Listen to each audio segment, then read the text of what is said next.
ल गाइस यो कुवेतमा नि अब मखमली फुलको दाना पाउँदो रहेछ।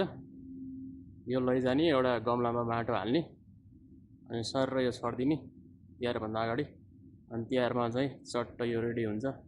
अरू अरू फुलको पनि छ यहाँ गाई चाहिँ दामी छ दामी। ल दामी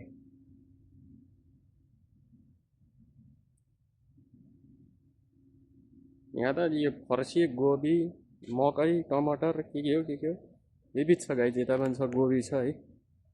ए सबको बिरुवा छ गाई सबको बिरुवा भन्दा नि यता दाना हुँदो रहेछ कि भित्र यस्तो। अब यो ए खतरा हुँदो रहेछ क्या। यसको चाहिँ अब जम्मा 90 दिनार पर्दो रहेछ है हाफ केडी। खासै महँगो रहन्छ।